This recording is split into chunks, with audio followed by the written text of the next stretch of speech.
오늘 아침에는 사사기 8장 1절부터 9절의 말씀을 함께 살펴보겠습니다. 하나님의 크신 능력으로 이스라엘은 미디안 사람들과의 전쟁에서 큰 승리를 거두게 되었던 것이죠.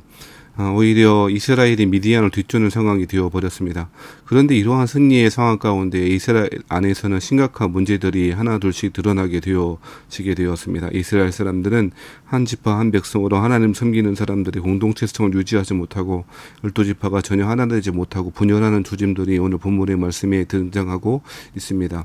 먼저는 에브라임 사람들이 등장합니다. 에브라임 사람들이 기드온에게 이르되 네가 미디안과 싸우러 갈 때에 우리를 부르지 아니하였으니 우리를 이같이 대접함은 어찌 됨이냐라고 이야기하고 있습니다. 유다 지파와 더불어서 12지파 중에 가장 강력한 지파였던 에브라임 사람들은 기드온에게 처음부터 자기들을 왜 안 부르냐라고 그렇게 화를 내고 있죠. 하지만 사실 에브라임은 므낫세 남쪽에 위치하고 있고요. 이스라엘 골짜기까지는 거리가 멀어져 있었죠. 그래서 므낫세, 이사갈, 스불론, 납달리, 아셀 지파 이런 지파들이 먼저 나서게 되었던 것이죠. 사실 그 가운데에서 하나님께서는 그 300명을 동원하셨으므로 에브라임이 처음부터 참전하기는 불가능했죠. 사실 군사를 부르신 것은 하나님이신 것이죠. 그런데 에브라임은 그것을 가지고 이제 승리하고 나니 이제야 자신들의 공로를 주장하고 자신들이 주권을 잃지나 않을까, 자신의 주도권을 잃지나 않을까 그렇게 생각하게 되어지는 것이죠. 얼마나 어리석은 일입니까? 에브라임의 태도는 공로를 자신에게 돌리고자 하는 아주 이기적인 자기중심적인 태도라 볼 수 있는 것입니다. 실제로 전쟁할 때 나타나지 않았다가 이제 와서 왜 우리를 이런 식으로 대우하냐라고 하는 사람들이 바로 에브라임 사람들이었다라고 이야기하는 것이죠. 명예욕에 사로잡힌 사람들이었고요. 시기에 사로잡힌 사람들이라고 볼 수가 있는 것이죠. 이러한 시기와 질투야말로 공동체를 무너뜨리고 깨뜨려버리는 가장 중요한 원인이 되는 것 아니겠습니까? 기드온은 사실 누구를 데리고 가고 할 만한 권한도 사실 없었죠. 하나님께 세우셨음에도 불구하고 그렇게 시기하고 질투하는 것이죠. 이처럼 승리의 그 함성이 다 그치기도 전에 이미 위기가 내부에서부터 오게 되어지는 것이죠.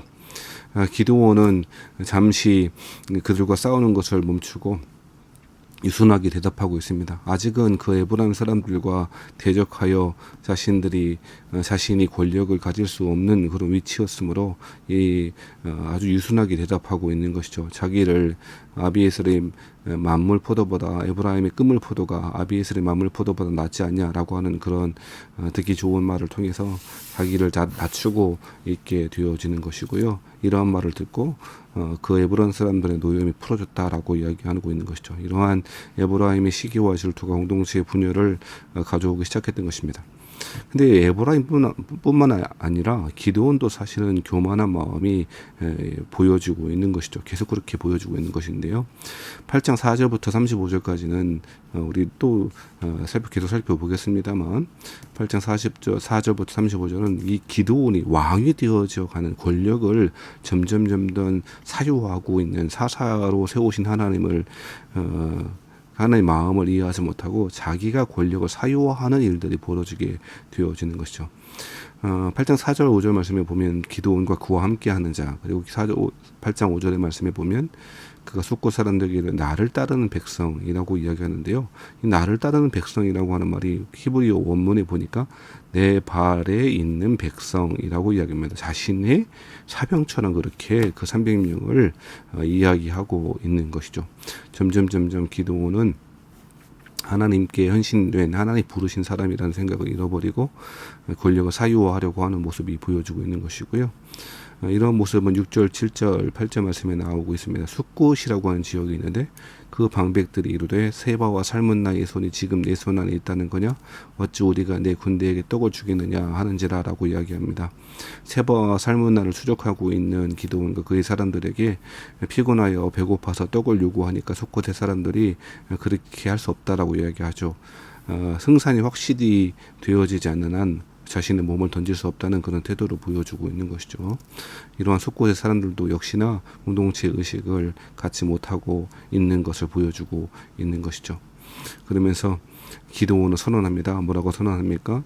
기드온이 이르되 그러면 여호와께서 세바와 살문나를 내 손에 넘겨주신 후에 내가 들가시와 찔레로 너희 살을 찢으리라 라고 이야기합니다. 복수를 선언하고 있는 것이고요. 들가시와 찔레로 살을 찢는다는 것은 고통스럽게 죽이겠다라고 하는 협박인 것이죠.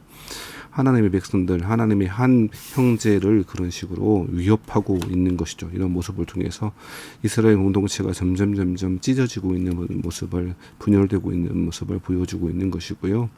기드온이 또 분노의 사람들에게 말하되 이르되 내가 평안히 돌아올 때 이 망대를 헐어버리겠다라고 이야기하고 있죠. 수국과 분노의 사람도 문제지만 기드온도 역시 복수를 선언하고 하나님의 백성들 자기 형제를 그렇게 죽이겠다고 협박하는 모습을 통해서 이러한 에브라임의 이기심과 두려움과 차별 이런 것들이 하나님의 백성들 공동체에 어떻게 그 분열을 가지고 있는지를 본문에서 잘 이야기하고 있다 생각합니다.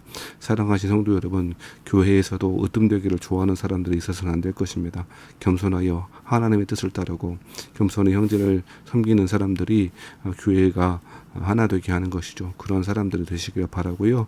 교만하여 하나님의 뜻과 공동체보다도 자신만을 내세우려고 하는 어리석은 사람들이 아니라 겸손함으로 하나님의 주신 사역들을 잘 감당하시는 충성스러운 그리스도인들 되시기를 주의 이름으로 부탁합니다.